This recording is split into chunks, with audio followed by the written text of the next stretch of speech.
Hey, good morning, everybody. It's your girl Tanya, Lady T. And listen, I'm on my way to work, but I had to come on here right quick because I'm gonna tell you, y'all know I'm a news junkie and political junkie. I'm surprised I didn't do political science, but anyway, I know why. Because Tanya, you had a baby when you was a teenager. Yeah. But anyway, I digress. That's a whole nother show or a video. But anyway, I want y'all, please hear me, y'all. Just hear me. I'm not looking for folks to necessarily agree with me, and it is what it is. What you believe, what you do, is up to you. But people, please listen to me. Now, here it is, y'all. For all of y'all who don't know, Congress is on a 7-week recess. Because of course, what is it? Election year. Every seat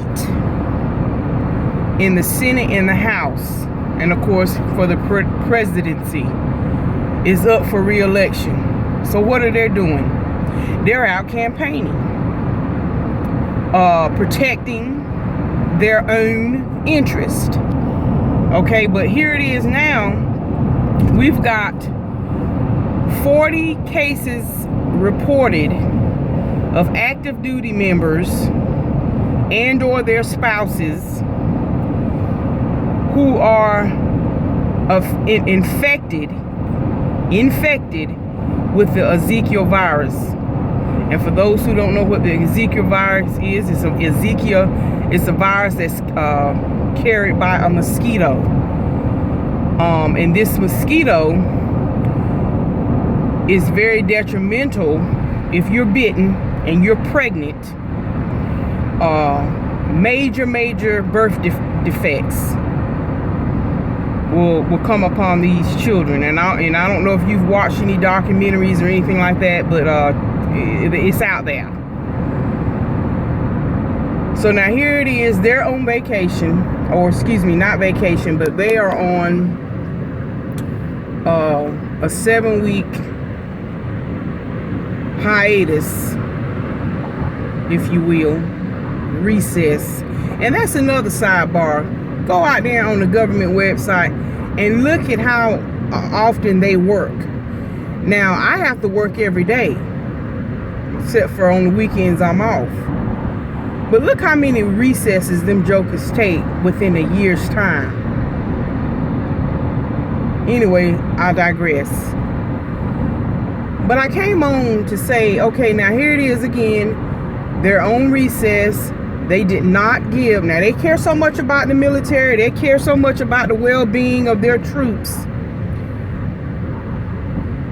The president asked for a certain amount of funds to help fight, to help find a cure for the Ezekiel virus. And they didn't, and they approved not even a quarter, a fourth of what the budget of what the president requested. So now here it is, we got 40 troops infected with this virus, yet you care for our military. So Congress is on hiatus, and so now I hear on the news this morning that they're telling people, well, when you go down there to Florida, don't go to this neighborhood because that's where the mosquitoes at.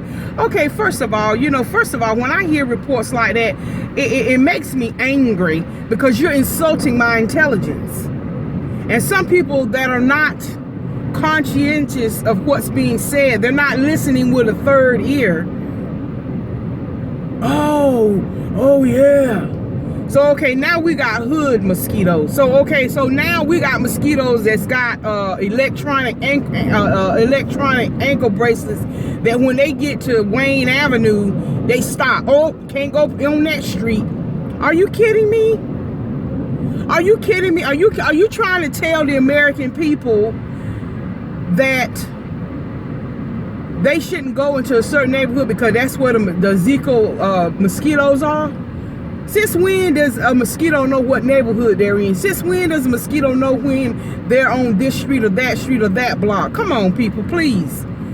A mosquito can breed in a in water less than a teaspoon.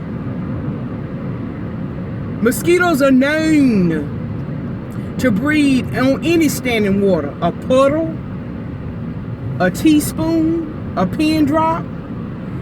So, I mean, I think it's just, you know, I pray that American people are just, you know, don't just go by what they hear, but they do research and they study and show themselves approved, if you will. I don't know why that infuriated me this morning. I thought, are you kidding me? So now they're trying to, again, give the appearance for certain cultures, for certain nationalities, you know, giving that appearance that, you know, don't go in that neighborhood, don't go in that neighborhood, because that's where the mosquitoes is. Give me a break. Lord, help me today. My master, Father God, help me today. Anyway, I just came on to say that y'all, I'm telling y'all, for those who don't understand, your loved ones, your family members, I don't care what side of the aisle you're on, this election year, I'm telling y'all, we better show up to the polls. Every American that's eligible to vote need to go to the polls. And we really need to clean house. No matter who your affiliated party is, we need to clean house on both sides of the aisle, because I'm going to tell you, this is serious business. This is serious, y'all. I'm serious. And it's a shame. I don't know if they don't teach civics, because I can remember in high school you had to pass civics in order to graduate. And that is where you learn about the 3 branches of government. That is where you learn what the executive branch does, the judicial, and then the legislative. That's when people learned why you have to vote for a senator, why you have to vote for a House of Representative, a congressman, and not just the president. They're the ones making the laws in the House of Representatives. They're the ones. It ain't just about showing up to the polls for the president. When they do the 2-year and 4-year elections for the House and the Senate, we need to be just as strong showing up at the polls as we do when we show up to the polls for the United States president. But anyway, like I said, I just had to come on and speak on that. Oh, God Almighty, help us, Lord, help us. Knowledge is power. And if we sit around with our thumbs in our mouths and eating sausage biscuits, although that is good, but if we sit around and that's all we do and we don't participate, we don't get in the arena, oh my God. And then we sit back and say, well, when did that happen? Well, it happened, when you didn't show up to the polls. So anyway, that's what I've been doing. I've been helping people get registered to vote. And as y'all know, as much as I love to run my mouth, I've been teaching people just a quick 5 bullet point synopsis of how the executive branch works, the legislative, and the judicial. If you show people how those entities work, man, and you break it down to them elementary style, man, they get it. And if it wasn't that important, then why come here, right here in the state of North Carolina where I live, the appeals court made it abundantly clear. Oh my God, I thank you today. They made it abundantly clear that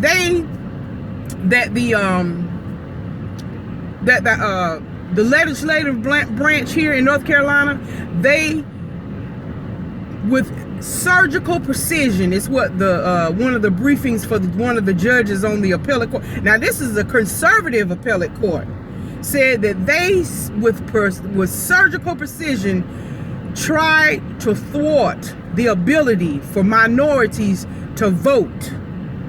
They put all kinds of roadblocks, so that's why voting is important. And I'm gonna go ahead on and say it. And some of these entertainers that are getting out here saying, "Oh, you don't need to vote, you don't need to do this, you don't." But then, yet you on a show, Nick Cannon. I'm gonna say it and shame the devil. You're on 2 shows where voting is the premise. Why is it okay for you to host shows and voting is the premises?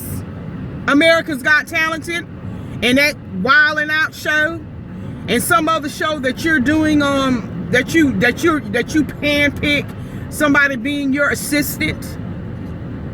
You make money based on people voting. So you're a hypocrite. And I said it. And it makes me angry because you Nick Cannon, you and Little Bow Wow, y'all are on the platforms where y'all are influential to young folk. And when you tell young people that they don't need to vote, or Nick Cannon, you gonna say, "Oh, I'm too broke to vote." Since when? Give me your bank account, Shug, and I'll give you mine. But anyway, like I said, I had to get on here and get political, but that's just something that's a part of Lady T. It's in me, and those are the things that affect me. I still have young, impressionable young men, nephews in my family. And when they come around there talking about, well, you know, Nick Cannon and Bow Wow said, you don't, because here I am trying to help them and tell them they need to make sure that they're voting and they're registered. And then when they come in and tell me stuff like that, oh yes, I was fired up. And I went out on their different social pages, and it did aggravate me. It did irritate me. And I understand, like I said, let the world deal with the world stuff. But see, guess what? I'm a part of this world.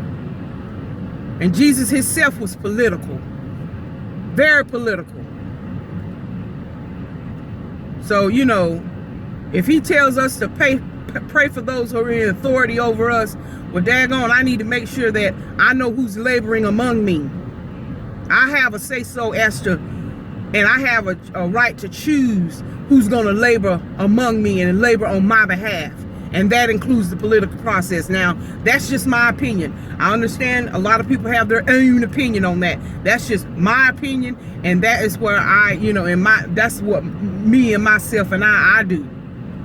But yeah, I said it. I got a little angry.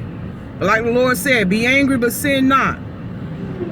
But I'm gonna let y'all know that, you know, if it wasn't important for us to vote, then why did these legislators try to, on a sneak tip, pass a law that would diminish, remove the ability, make it harder for minorities to vote? Surgical precision, they said. They specifically passed a law, and it was thrown out of the appellate court. Said, oh, no, you won't. So it is important. You know how many civil rights activists that were trying to register people to vote back in the day that were killed and hung and lynched? If it wasn't important, if voting wasn't important, those people would have never had to die. And you sitting up here getting up, and you as an entertainer, you've got all the money that you can think of, and then you sitting up here telling us that you too broke to vote. Anyway, I don't want to keep us having a circular conversation about that, but I'm going to tell you, that thing really irritated me when they were talking about they're not going to vote. They think it's rigged. Okay. Keep living. And that's another thing. Got into a debate, not necessarily a debate, but a conversation with a person again, you know, and I'm going to put it out there, talking about homosexuality and how we don't need to allow these people to come into our church and fellowship and giving the appearance that we condone evil. No, please, that ain't what the Lord said. That ain't what his word says. We have to love people through stuff, just like the Lord love us through our crap. And I was listening to a sermon T.D. Jakes did, years ago. I don't remember the name of the title of the sermon, but within the sermon, he was saying, listen, you can sit there and point fingers at this one, that one, this one and that one about their children doing this and their children doing that. Oh, I ain't got to worry about my husband doing that. Wait. Your children and your husband, it's a beautiful thing. Nobody's sitting around waiting on the shoe to drop. But guess what? Keep living.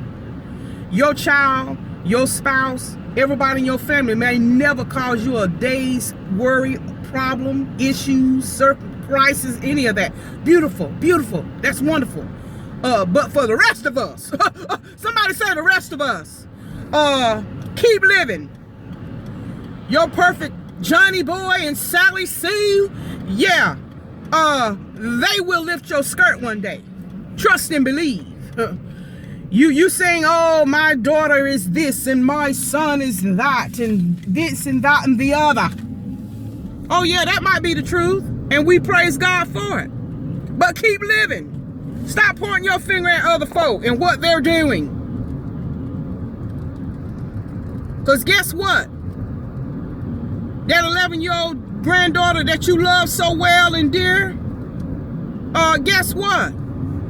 One day she may come home and say, well, meet Jennifer. She's my partner. And your son that's 5 years old right now, oh yeah, you train them up in the way they should go. You try to root and ground them in Christian values and whatever. And that's beautiful. That's honored. But keep living. Your child may lift your skirt one day. Or better, or I shouldn't say better yet, or even so, your husband could come to you after 20-some years of marriage and he lift his skirt and say, well, I've been dressing like this secretly. Those business trips you thought I was going on, I'm actually got a main act in Vegas, and I'm really Shaquita. And I'm just throwing that out there. But like I said, you know, people need to get off that. Do we condone certain lifestyles? Of course not. But above all things, God said love one another. Love will cover a multitude of sin. But if you turn your nose up and think you better than them, where's the love for those people? What does that do? What does that produce in them, in people that may have a different alternative lifestyle? Guess what? What they're doing shouldn't affect you per se. If you're loving them and you've told them that, you know, hey, this is not right, but guess what? I still love you. Don't allow somebody else's lifestyle to affect what you know you have sealed in all eternity with God. But anyway, I know I'm kind of jumping and going back and forth on different subjects. But anyway, that was another thing. Keep living. Keep living. There are some things in your life that you have to keep between you and the Lord, and you'll take it to your grave. Absolutely. We all got stuff like that going on in our lives that happened in the past, and your heart beating is 25,000 miles an hour. Say, Lord, you get me out of this, you won't never have to worry. Oh yeah, I'm her. I've been there. I don't know about any of y'all. Oh yeah, there's things I would take to my grave that the Lord got me out of. That danger unseen that I didn't realize I could have been jacked up, real jacked up. But thanks be unto God, you got me out of that. So guess what? I'm gonna keep my mouth closed, and now you won't never have to worry about me doing that again, or participating in that again. Oh yeah, I've been there. And I'm sure a lot of us can say, oh yeah, there's some things. God, I thank you. I can shout, I can park my car on the side of the road right now and shout right now. God, I thank you that you got me out of, good God Almighty. Don't make me get happy this morning, because there's some things that the Lord done showed us got this here homegirl Tanya out of. So like I said, keep living. Don't be so crucial to people. And that's what I'm hoping, even as I talk junk about Lil Bow Wow and Nick Cannon, maybe they will see what they said was wrong, in my opinion. That it is important. And brother Nick and brother Bow Wow, I'm just, whether you ever see this video or not, let me speak truth to power is what I'm saying to you. Don't be deceived. Don't be culturally conditioned into thinking that, oh, well, it's just this way, is that. No.